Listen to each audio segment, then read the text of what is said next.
Ayun guys, kahit bumagyo man, tuloy pa rin ang ating pagluluto. So guys, nag-fried chicken ako ngayon.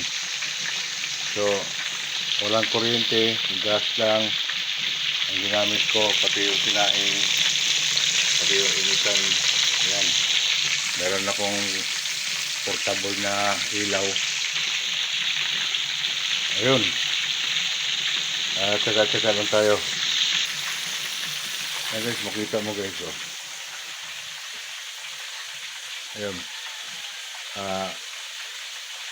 maliwanag na doon, alas 5 pasado na kasi. Ayun guys, medyo makulimlim na rin yung ilaw ko, pahina na. Ayan, buti na lang may gasol. Kahit umulat bumagyo yan, tuloy pa rin ang pagbablog. Wow! Ang galing! Galing mo naman! Matindi talaga maghanap buhay.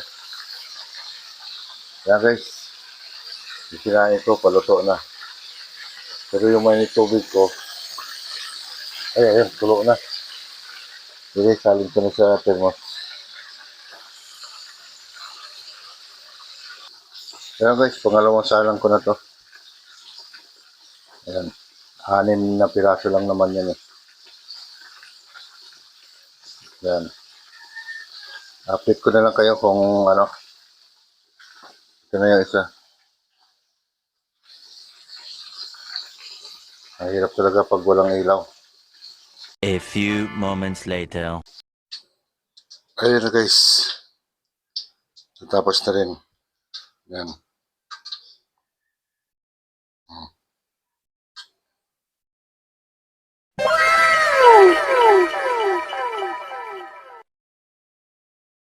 Ayan guys. Gandang umaga. Ay magandang dilim. Maliwanag na doon. Kahit bumagyo, kahit madilim, tuloy pa rin ang pagluluto ni Kaloy Senior Vlog. Challenge accepted. Guys, bye-bye.